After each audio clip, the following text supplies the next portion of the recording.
Good morning and welcome to the Blagger's Guide to the Universe, the survival show that helps you get through everyday life. I'm Sam Wigginton, and with me is my good friend and co-author, Paul Foster. Good morning, Sam. Good morning, everyone. Good morning to you all. How are you doing? Yeah, I'm okay. I'm a bit ill, but I have lubrication for my throat. For those of you who aren't watching, what is it you're drinking? Wine. Red wine. I don't really know. It's nice though. It's good. Obviously a connoisseur. Which vintage did you work for again? Was it? I have here a finest Helles lager from Munkshof. It's a good one. It's almost finished though, which is why I'm slurring all my words together. Fantastic! It should be an easy win. This is lined up for you, Paul. Yeah, that's it. Because you stumbled to a couple of draws of late, so I'm expecting big things. Yeah. Okay. I'm going to see if I can pull this one out of the bag. We are doing the Eye this week. Whose eye? The Eye. The Eye. Okay. The Eye generally. What did you think of this topic? Was it interesting? It was very interesting. I mean, there are things that obviously one knows about the eye, but it's always what I found really interesting was like the sort of the minutiae of details and the funny tidbits. So that's what I particularly enjoyed. Okay. What about yourself? It was all encompassing.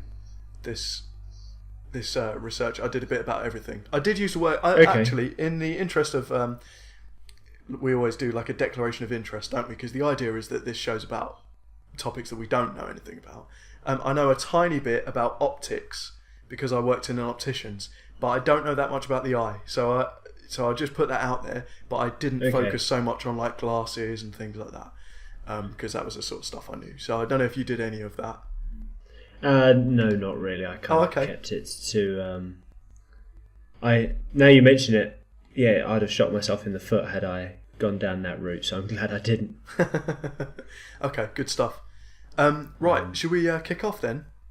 Yes, let's do that. Do you want to take us away since you've got the broad base of knowledge? I could do. So I did a tiny bit of history about the eye. What I found most interesting was that research on the eye and people learning about it encompassed all people that we've learnt about so far. So there were astronomers got involved. Christopher Wren, who we talked about last week, he said he's rich and famous, so he can get involved in whatever he wants. Apparently he was an anatomist. It went right back to, I know we haven't talked about Galen and Vesalius, but everyone did them at school. Aristotle came into it, Plato, Descartes, everyone got involved. It's quite interesting. They've all been getting in, yeah. Yeah, that's it. Everyone feels like they've got something to say about it. And it's quite interesting how the eye throughout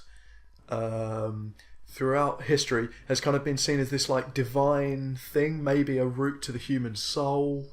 Yeah, there's been lots of. I mean, initially, I was hearing. I listened to In Our Time. I don't know if anyone's ever heard of that, but it's a Radio 4 program. I listened to that this afternoon. So okay, so I might as well throw this out the window. Yeah. Fortunately, I did lots more research other than that program, but I found it interesting. They reckon about 500 BC there were two different main views on how the eye worked. So there was extra emission and intra emission with the two. And basically extra emission, they thought that the way the eye would go out was that you had like a divine light inside the eye that would go out and then would look at the world, and then like that was how you saw information. So we know it's kind of like hands going out, as it were, and sort of feeling the object and then sort of coming back. So that's kind of the picture that they used. Yeah, which I thought was fascinating. But then you also, at the same time, you had I can't remember their names. The atomists, that was it. Yes, that's right. Who they believed that actually the world, everything had these like little atoms or like little particles of information, almost kind of like data packets over the internet, and then they would like come out of objects, go into your eye, and then your eye would interpret like the shape, the size, the color of objects. So quite this sort of... Sorry, go on. Sorry, what they kind of thought was it was as if like you peeled off a layer of an object, and that the sort of the husk of it, like one atom thick, would sort of go into your eye somehow. And so the theory was that, over time, more and more of these layers would be peeled back, and that's kind of linked into the way that idea was disproven, but we could probably get onto that a bit later. Yeah. So it's kind of interesting that there was this bifurcation of ideas about the eye, but that the one unifying thing was that they believed that there was something either divine. They called it like a divine light that helped us see things. So they thought God was definitely involved. And they thought it was I think it was Leonardo da Vinci who first came up with, so obviously this is a long time after the ancient Greeks, but he first came up with the phrase like that your eyes were a window to the soul. Yeah, that's right. But actually that was that sort of idea about the eyes being a direct link to sort of part of what makes us who we are. That was there right from the beginning, which I found fascinating. Yeah, one of the things that somebody actually on that in our Time program said, they said, you can see the lasting cultural impact of these ideas about the sort of the fire in the eye.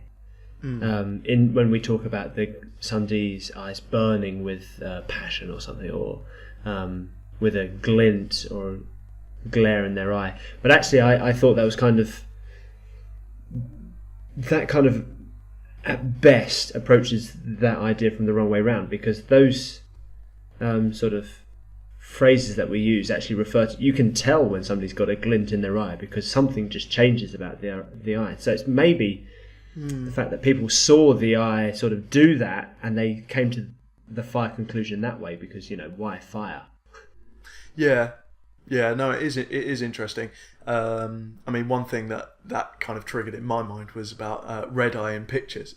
This kind of fire in someone's eye, because this, I guess, we'll get into the like physiology of the eye, the actual anatomy of it, because like the red eye is caused by the flash hitting the back of your eye through your pupil, hitting the retina, which is red, and then coming back out and then being visible. Well, it specifically hits the capillaries in the retina, according to what I read. Yeah, well, the retina is red because it's like saying your skin isn't pink; it's actually translucent. Skin coloured. Yeah, exactly. And you can actually, it's the blood that's pink. So, how many bits of the eye can you name? Should we have a face-off? I think from the fact that you posed this question, I'm going to guess that you're going to get the points on this one. Right, okay, so we've got, I took some time to memorise it. From the outside in, you've got the sclera, which is the white fleshy bit that protects it. Then you've got the choroid, which is about 5 mil thick layer between the sclera and the retina. So you've got the retina next, which is the back of the eye. Filling the whole eye, you've got the vitreous gel.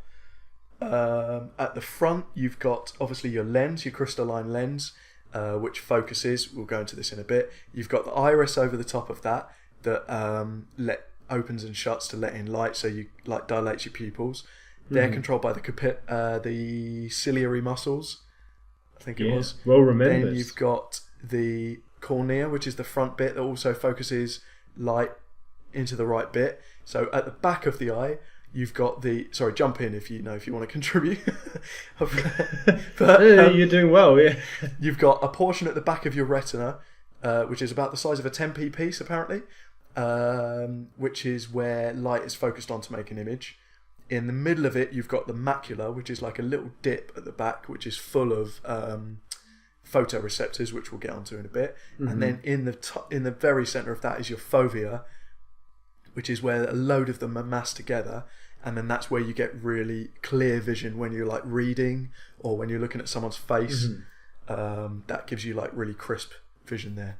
I think. Oh, and then you've got the optic nerve, which takes the electrical signals that the photoreceptors in your eye produce, takes them to the brain, which the brain then like does all the bits and helps you see.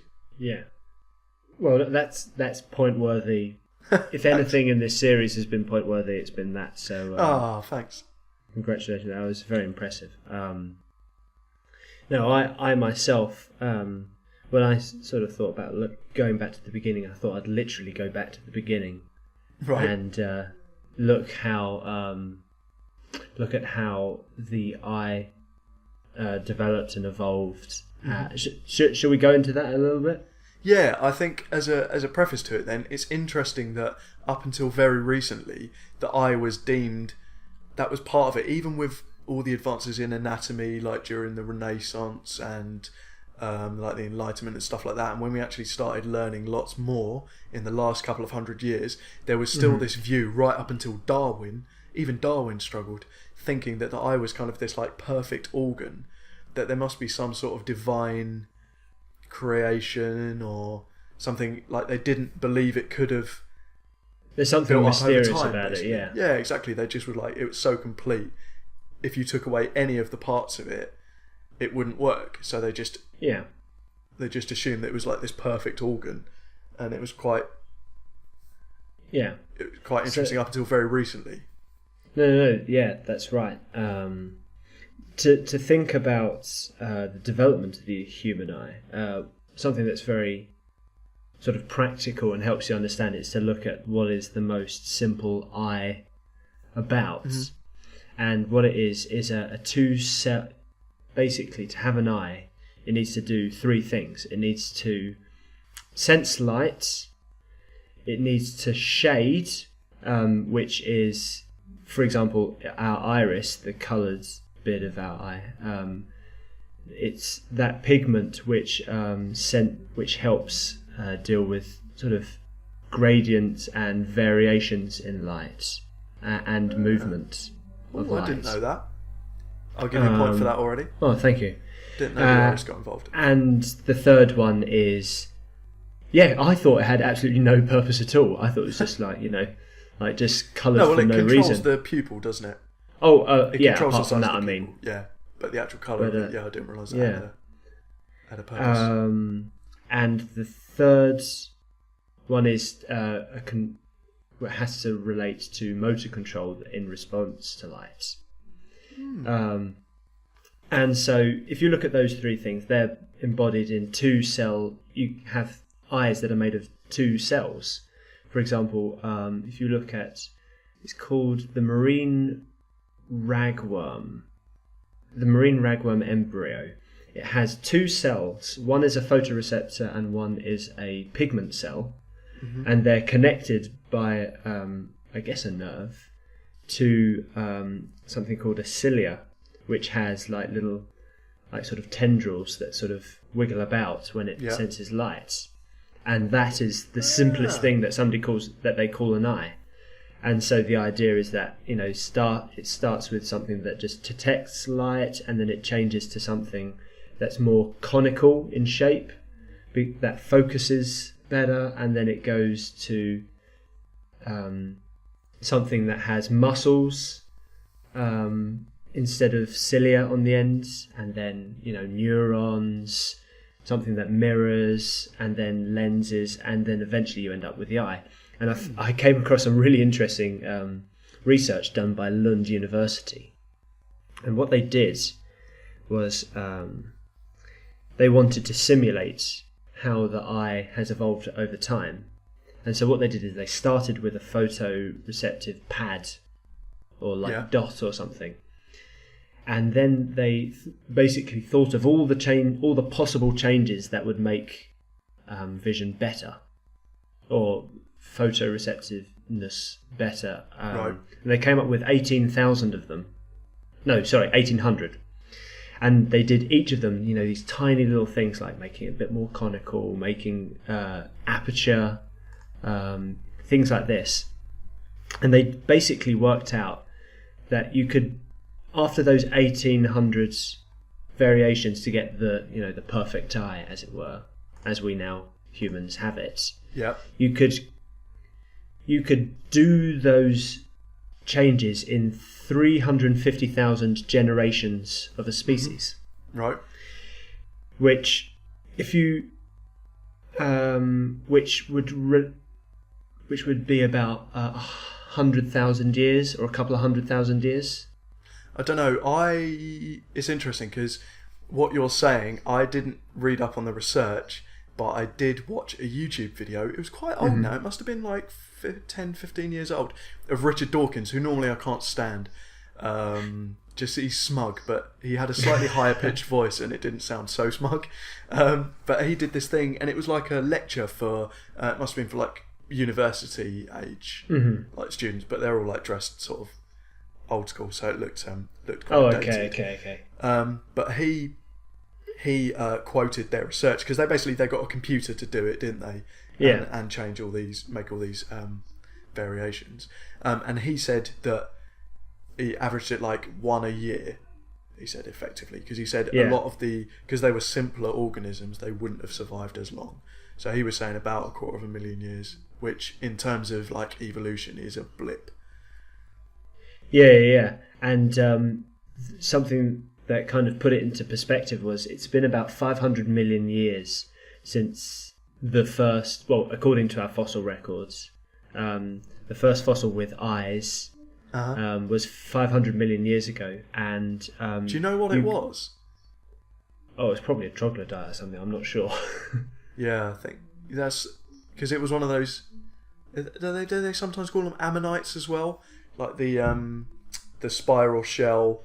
Oh, really? That had an eye? Yeah, they reckon it probably did because one of the ones, there's a few animals that they said that even these days you can look at and that's where we've got some ideas of what may be filled in the gaps. Because they reckon, looking at the animal kingdom, rather than one long evolution of the eye, there's actually lots of different eyes that have all kind of gone similar ways. Some have stopped quite early. But they reckon the nautilus is like a living relative of those sort of ammonites. And it just has like a sort of a spherical eye. It's basically like a pit that's closing in over itself, and water can flow in and out. So they reckon that's why the lens developed, was like as a protection for that. So they reckon that ammonites potentially had eyes. Well, that's a point. I'll give you that. Just what you said, something there. Well, what I was going to say was that in those 500 million years since that first eye, you could, if you did it like really effectively, per this sort of 350,000 generations idea, the eye could have evolved 1,500 times. Wow. Which is kind of. I don't really know what to make of that number, but it's interesting enough. It's incredible, isn't it? I think it was just one of those way of just going to prove that the eye didn't need some sort of divine interventions. Because I think that's where the blind watchmaker came from. I think it was in reference to the eye. That someone was saying, like, if you stumbled across a pocket watch, there's no way all of those cogs and springs and hands could have assembled themselves. My understanding of the watch is that it is more in reference to it's more of a general point in reference to the whole universe and fine-tuning. I thought I read that it initially came because someone was using that. It could be as an example for analogy for the eye, if you will. I can't quite remember. I remember reading it as well. But what was I going to say? When you mentioned different types of eyes, another one that I read about was snakes have two sets of eyes. One for photoreception, as it were, and the other one for heat reception. Wow. Which, I'm not quite sure how that would work. I had heard that before. I guess it's like infrared eyes, is it? Yeah, something like that. I guess for detecting their prey when they're, covered by sand or something. Wow, have a point. And also, I forgot to give you a point for the marine, the two-celled organism. Oh, thank you. The good. Ragworm. Ragworm, that's it. I drew a little diagram of it just as you'd drawn the diagram of the except yours was much more complicated because mine was two cells. Oh, well, yeah. It was two circles with a line connecting to some wiggly things.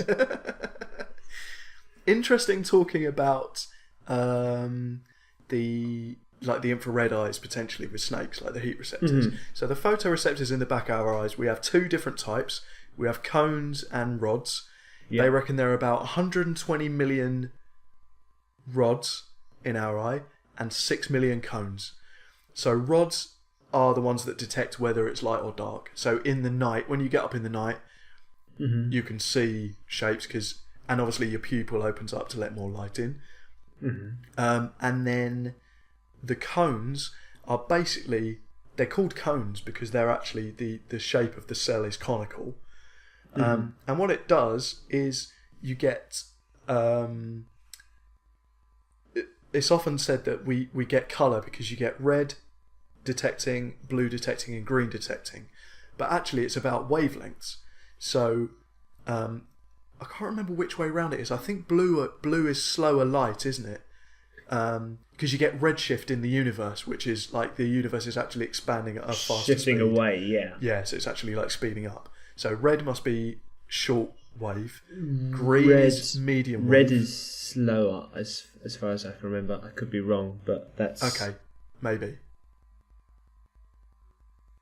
Are you still thinking? Are you? So you just froze there for a split second. So I'm just going to have a think about this. So anyway, whatever it is, so basically those cones are picking up longer, medium and shorter waves. And apparently, you would have heard this as well because this was on In Our Time, but the brain kind of makes up colour as a way of differentiating between the wavelengths, which I thought was fascinating. Yeah, it's kind of a yes and no. It's kind of a bit of a paradox because, on the one sense, on the one hand, it does. It's kind of an interpretation of numbers in a kind of way, but there are objectively different wavelengths. It's just kind of interesting but obviously different animals could technically see differently, couldn't they? Because if we met aliens who only saw ultraviolet light or something like that, they'd probably only see I don't know. They'd only see in nightclubs. Yeah, they might be able to see radio waves or like they could tell whether your microwave was on from across the road. Like just so it is the microwave detection system. Yeah, that's it. Do you reckon that's how maybe they got specially trained people who know whether you're using your telly without a license? So they like camp out and they're just like looking for weird squiggly lines. It's actually one of those offshoots from Area 51. An alien landed that can see TVs from 5 miles away. So they just drive them through the centre of the city. And he's like, we'll keep you secret, but you need to work for us. Yeah, exactly. He gets room and board, so it's a fair deal.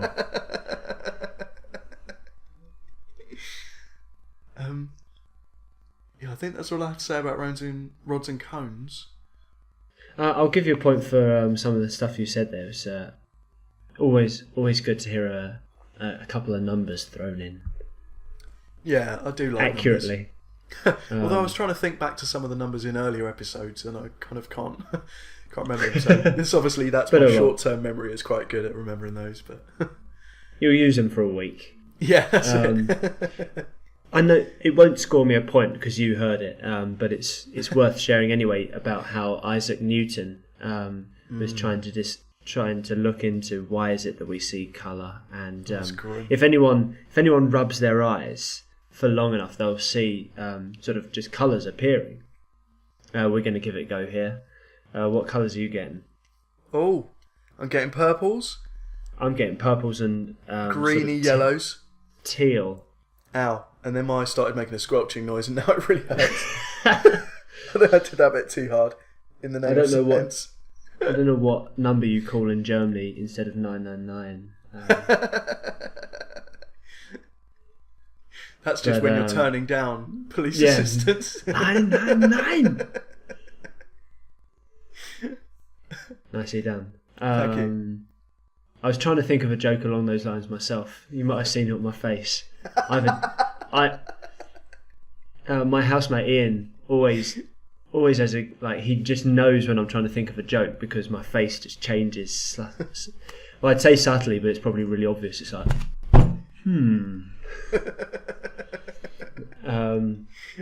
But yes, so Isaac Newton, in an attempt to work out why it is that we see colours when we rub our eyes like that, he took it to extreme lengths, including putting a knitting needle behind his eye. Paul's going to love this one. Oh, man. And also getting a brass plate and shoving it behind his eye, almost touching the bone at the back of his eye socket. Oh, it's disgusting, isn't it? Oh, it makes me squirm. As to what happened next, well, he wrote it down. So, couldn't have been that life-threatening. I like the story that he stared at the sun for like a few minutes and then had to sit in the room in the dark for like 3 weeks to recover. Yeah. But then afterwards, he was a good scientist. So afterwards, he did a repeat test. Yeah. Just to confirm his findings. Do you think he did like a control test by just staring at a different bit of the sky? Or staring at the same bit of the sky when the sun isn't there? Yeah. Control test. Can still see. It was fascinating. Just nutters. Some of these people who were just trying this stuff out. But I guess it was like now we just know not to bother because it's already been done. But I guess at that time, that's kind of the only way you could find anything out, wasn't it? Well, like it's one of those things at that time, where if there was something newly discovered in chemistry, they'd dip their finger in and give it a lick, and if it was a new gas, they'd give it a whiff, and it only takes a couple of dozen scientists to have died before you know which ones to sniff and which ones not to. Yeah, and we don't have to do that anymore. It's quite good, isn't it? All these people. I mean, it is fascinating to see some of the more modern research into these things, and like I say, like some of our understanding about evolution of the eye is like cutting edge stuff. Really, when you put it in context, we do take so much for granted, but actually, when you go back and see what sort of led up to these moments, it is quite incredible. The amount of stuff that we just sort of take for granted now. This is a bit of a segue, but it's a book that I say reading, but I don't think anyone can truly read it without either a classics degree or an English degree. And it's a book called The Anatomy of Melancholy, and it's written in 1600s by Robert Burton. And it's basically a book on depression. And he ascribes pretty much everything to depression. It's either, you've had too much wine or not enough wine, or too much sleep or not enough sleep, or overexertion or underexertion. It's probably true. He'd have probably worked for the Daily Mail these days. And one of the things that I notice in there is how he talks about the humours a lot. And so it's like, if you have too much of black bile or phlegm, then, you're unbalanced, and then you have this type of depression. And, that's all the way coming up from Galen, as we mentioned before. And it was on the way out then, but it's kind of interesting that, for, 3,000 years, that the idea of, black bile going around, when you could cut somebody in half and find that there was no black bile in them, that was still going around. Yeah, it was just because these massive figures were so well regarded, and obviously, like with the technology they had and stuff, just things made sense. Like again, looking back over this thing, we often have this idea that the church and science are like opposed to each other. But actually, that's something that we've kind of added to history going back, and it's like a more modern phenomenon where you've still got people like clinging on to stuff that's basically been disproved, like scientifically quite comprehensively dismantled. There are lots of things where people are still like clinging on to them. But actually, at the time, the church agreed with a lot of stuff because the science always seemed to reinforce people's views of the world.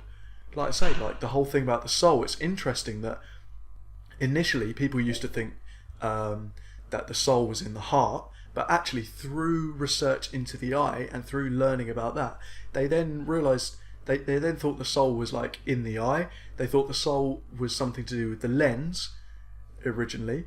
Sorry, not originally, but like about halfway through, they thought that the soul sort of resided in the lens of the eye. They thought that was where the important bit was. And then when we found out that actually the eye takes all its information back to the brain,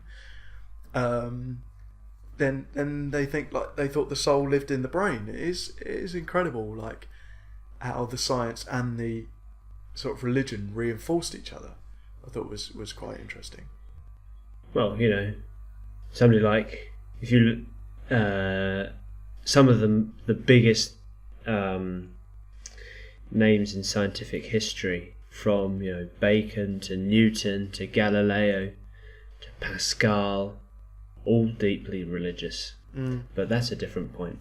Yeah, that's another episode, isn't it, I think. That's a different episode. Right, so probably which nobody wants to hear. Yeah, maybe not. Well, eventually we're going to have to do it.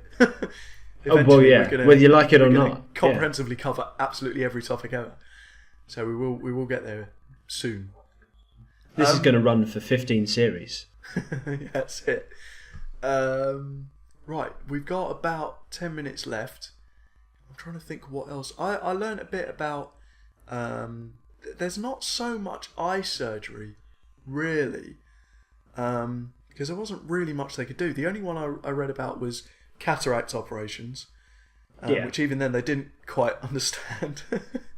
So the early stuff just seemed to be like poke it with a stick, and sometimes it gets better. Well, it did seem to work, didn't it? Because before they realised what the lens actually was, they used to think that when you got a cataract, which is like clouded vision, so we now know that that's when protein builds up on the lens, or in the lens, I should say, and then it clouds your whole vision. So now, these days, I was reading somewhere that the World Health Organization have said that the cataract is the most cost-effective, it's like cost versus benefit. They reckon it's like one of the best surgeries that we do. Yeah, is the cataract operation. I could readily believe that. So many of these people like point as well. Developing country. Okay, thank you. But basically, before, like these days, now you put someone to sleep, you take the lens out, and then you just replace it with a plastic one. So again, with the technology we've got, we can have like malleable it's a plastic plastics. One. Yeah, it's plastic. Yeah, because obviously we can make plastics that are flexible enough that that they can be controlled. Yeah, of course. Inside the eye itself. Wow, that's. I think that's another point. That's really interesting. I had no idea. I assumed I don't know what I thought. Yeah, no, it is. It's a plastic lens. But the old way of doing it was they would, like you say, they just put a needle through, and then jiggle it about, wiggle it about, and that would just dislodge the lens. So you'd be like, oh well, your vision's not cloudy now; it's blurred because you can't focus anything. But at least it's not cloudy. Yeah, was it Bach who like had one of those kind of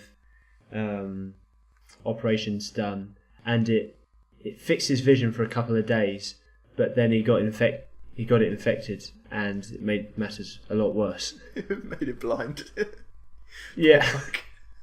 Like 3 days later, it's horrible. But I didn't read too much else about. I mean, I didn't read much about surgery either. Because I'm quite prone to. I guess we could talk about short-sightedness and long-sightedness. Feeds into this because we've not done that yet. I am very short-sighted, and basically what it means. Do you not plan ahead? That is also true, actually, but unrelated. Okay, yeah.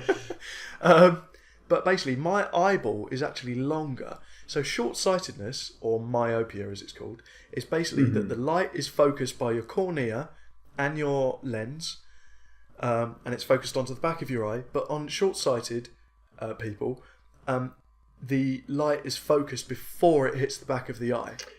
Yeah, I forgot that I knew that, actually. I was going to give you a point, but when you mentioned that, I was like, actually, yes, I did know that. So it's basically the focal point is just short of the retina. So I am quite prone, apparently, to retinal detachment. People who are very short-sighted have got more chance of that. So again, that must be quite a you have to get to the back of the eye to actually put the retina back on. I don't know. So I assume surgery is quite impressive, but I couldn't find out that much really about. I dread to think how it works. Yeah. But then obviously long-sightedness is where the image hasn't focused before it's hit the back of your retina. Mm-hmm. And then obviously you just get glasses which either speed light up, so that like in long-sighted people it focuses on the retina, and if you're short-sighted it slows focusing down, so that the light hits the back. So, but that's as far as I went into the optic stuff, because like I say, I did know a little bit about prescriptions and things. As our resident optician. As close as. Yeah. More than me, anyway. You were, I looked a little into... so we talked about the colour, eye colour earlier, and I looked a bit more into that, into the iris. And I found out a couple of really interesting things. First thing to say is that the colour in the eye is... for the same reason that there's colour in our skin, it's melanin. And so you have, I can't remember, there are basically two types of melanin. One that's a brown colour and one that is a reddish colour. Oh. And the mixture... I'll give you a point for this already, you. Just from that. That's very interesting, I didn't realise. And the ratio of one to another, basically, if you've got very little of both, you end up with blue, and if you have very much brown, then obviously that, and if it's very much red, I assume it'd be get red eyes. Hazel. Yeah, get red. That's when you're very photogenic. And if you have, what is it called? Albinism. Albinism. Or do you actually pronounce? I didn't see the O in the word. Not. No, fair enough. Maybe I'm just remembering it wrong now. In that condition where you have no melanin or very little melanin, that's when you have white. That's why you have white eyeballs, irises, and there is. I read that there's so blue, green, hazel, grey eye colours are almost exclusively European in descent, and blue. I looked at a little. I remember in school in biology looking at, this is how we learnt genetics, looking at genetics of blue eyes and stuff. And actually, apparently, it's a bit of a myth that there is a recessive. What is it called? Recessive allele gene for blue eyes. Right. Yeah. And so it's this idea that if you have two parents both with blue eyes, that they can't have a brown-eyed child. Apparently, it's a bit misleading. And I'll give you a point for that. Thank you. All the what was it? All the research into it doesn't seem to suggest that at all. An early one did, and then various people looked at some case studies and actually said, no, it doesn't seem to be. But I am perfectly willing to be wrong on that count. And the last thing about irises that was really interesting was, so we all know this sort of MI5 thumb scanning or iris scanning. Yeah. And apparently, using retinal detection is much more secure, because fingerprints have 40 unique characteristics. Mm-hmm. Any finger can have 40 unique characteristics, and the iris has 256. Wow. Another point. That's fantastic. That's really good. So yeah, if you're ever going to get one installed, you might as well go for the one that's a little bit more expensive, but it'll pay out in the long run.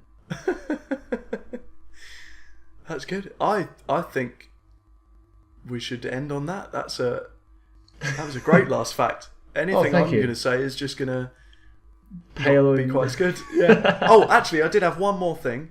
one last grab at a point. Apparently, blue eyes, the iris is actually yellow, but it's collagen in your iris that bounces back blue and grey light.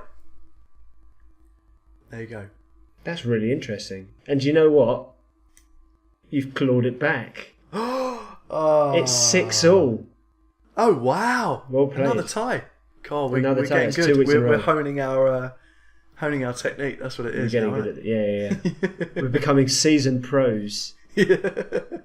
Wow, just as well I had that last ditch attempt then. Yeah, quite. Nice. And talking of season or series, perhaps there's a bit of a segue. A dreadful one at best. Next week we're doing our 12th episode on lasers, and that's going to be the end of this first series. But don't worry, we'll be back by less than popular demands. But we're thinking. Have we still got our one viewer on YouTube? If you're listening, Tom, send us some abuse. So yes, next week what we're going to do, we're going to do something slightly different. We're hoping a friend of mine does a PhD in physics, or is going to be doing a PhD in physics, and works with lasers. And if we can get them on the show or get a bit of input from them, that would be great. But you know that one's still in the air, but one to look forward to. We're going to field some questions. We're also going to potentially live stream it again, but we're not quite sure how it's going to work, but it's going to be good. Yeah, we'll do something. Can I apologise for the late release of our measurement episode? Basically, we tried to do something a bit different with the technology. You might have noticed it sounded a bit different, and that was my fault that we didn't have a backup plan. I was like, oh yeah, it'll be fine. Talked Sam into it, and then and then we had trouble. So apologies for being that being so late. Because again, we've streamed tonight, but that was just sort of a last minute thing. So yeah, bit ad hoc, yeah. But this one is going to be the first episode that we'll actually upload to YouTube. It's just another way of people being able to check the show out. So if you've got friends who don't podcast but you still want to show them this, we'll have this up on our channel soon. You can even minimise this so that you don't have to see our mugs. So although we have just told you that like 40 minutes into the episode, people are like diving for their mice. Escape. Well, Sam, as always, it's been great fun. Thanks. Oh, I've loved it again. Thanks very very much.